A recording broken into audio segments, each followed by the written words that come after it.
bagi saya mau cara apapun, tapi dia membentuk pemerintahan bersih, dia menghantam semua perampok negara, saya dukung. Oke? Oh, kita pasti mendukung kalau mau menghajar perampok. Nah, bahwa dia pencitraan untuk itu. Dia pencitraan untuk itu. Kalau perlu tambah lagi gaya pencitraan. Maksud saya itu. Begini Bung Saidus, Ya, sepanjang bukan.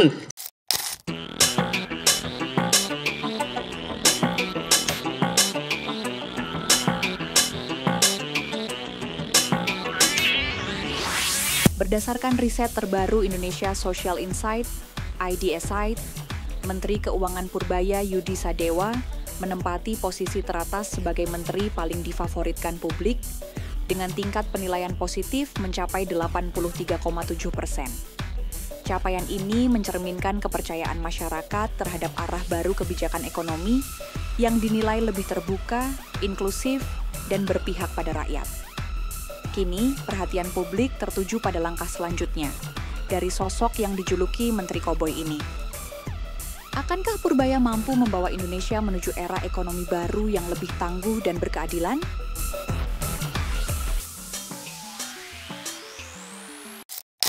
Saya sudah sampai akun saya dikirimi Menteri Komdigi, dulu bukan Komdigi ya, tapi menterinya sudah masuk penjara itu. Kominfo. Ya. Kominfo sudah masuk penjara. Jadi akun Twitter saya itu, Tova dan juga Mustafa Nara itu di suspend seumur hidup.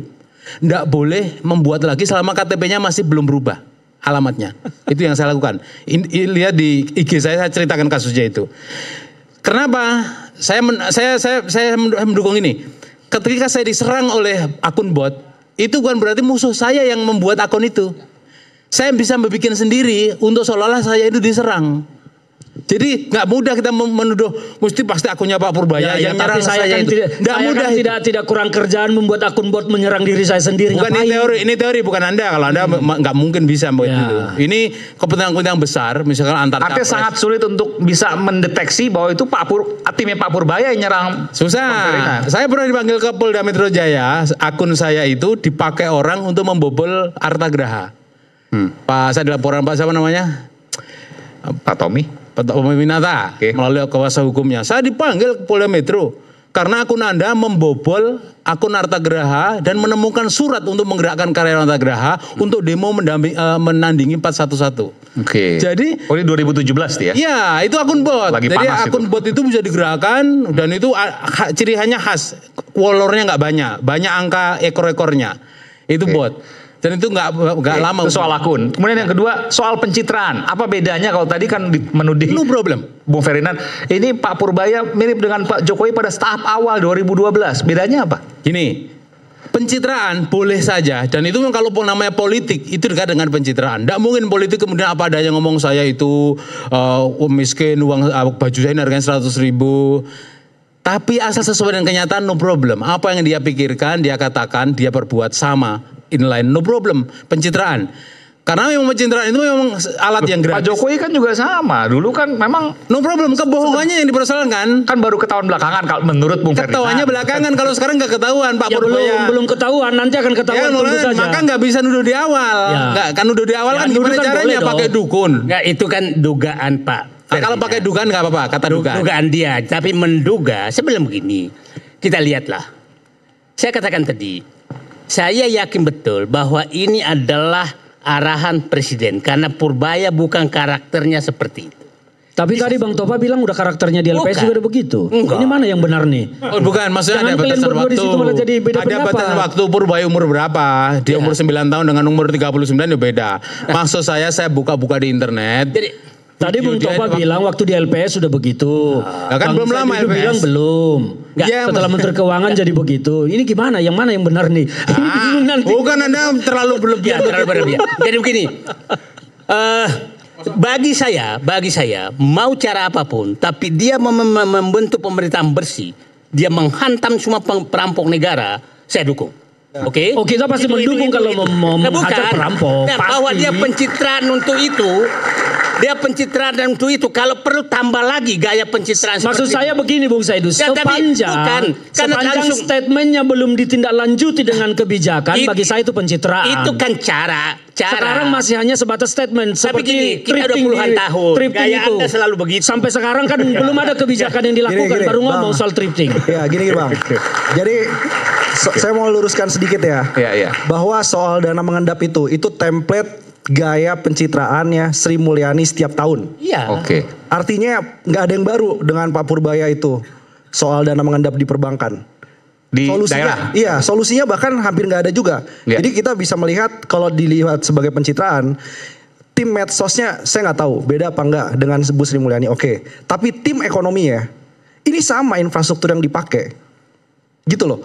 Dan itu dipakai terus tiap tahun dan akhirnya saling tuding. Bedanya apa kali ini? Bedanya kali ini Bang Saidido, bahwa kali ini Pemda banyak yang melawan balik. Di era Bu Sri Mulyani tidak. Kenapa? Satu, efisiensi anggaran. Oke. Udah diefisiensikan, masih disuruh penyerapannya lebih cepat. Oke. Ya, yang kedua ini. Bentar, kalau disuruh efisiensi, penyerapan lebih cepat, logikanya iya dong. Karena Enggak dong. efisiensi nggak ada duitnya ya harusnya cepat Bukan. keluar. Justru tahun 2026 transfer daerah itu akan kepotong 20% lebih. Oke. Jadi banyak Pemda sekarang itu butuh dana pencadangan juga. Jadi saya begini, saya itu orang sangat suka namanya terjadi debat keras tentang cara. Terjadi debat keras. Jadi forum ini kita harus perdebatkan. Kalau Purbaya salah caranya, tapi nggak usah terlalu ini, itu kita perdebatkan. Itulah namanya mencari solusi. Jadi bukan saya berarti bahwa semua yang dilakukan Purbaya itu 100% Ya, saya ya. oke. Tapi tujuan dia untuk membuka semua. Kan begini, saya membaca dia ya, tiga yang ada saya baca dia. Satu, dia ingin mengamankan penerimaan negara. Oke? Yang kedua, dia ingin mengarahkan belanja negara agar dinikmati rakyat, bukan berputar di atas. Oke? Yang ketiga, dia ingin agar berhenti menyiksa rakyat. Itu saya baca kira-kira di Purbaya. Saya akan jaga ini. Tapi tentang caranya kita bisa berdebat. Nah, itulah dia kenapa menyinggung yang lain. Jadi saya bilang, kalau Pak Purbaya masih megang ini, dia ingin mengamankan negara, kejarlah. Cobalah kita dari kemarin teks amnesti apa segalanya. Jadi itulah. Jadi selama dia pegang 3 pilar ini, 1, mengamankan penerimaan negara, 2, mengefektifkan pengeluaran uang negara untuk dinikmati rakyat. Yang ketiga adalah betul-betul tidak menyiksa rakyat. Saya contohlah, saya kenapa mendukung pengurangan cukai rokok? Karena 80% perokok adalah orang miskin. Kalau Anda menaikkan cukai maka itu menyiksa orang miskin. Itu aja pikiran saya. Jadi saya bilang, saya senang kita perdebatkan sangat keras bahwa kalau dia pencitraan ya kita lihat juga nanti. Tapi langsung Bung Ferdinand menyatakan Purbaya adalah Jokowi. Itu saya pikir kesimpulan terlalu cepat. Makasih. Oke. Kita kembali saat lagi tetaplah bersama kami di Rakyat Bersuara. Oke.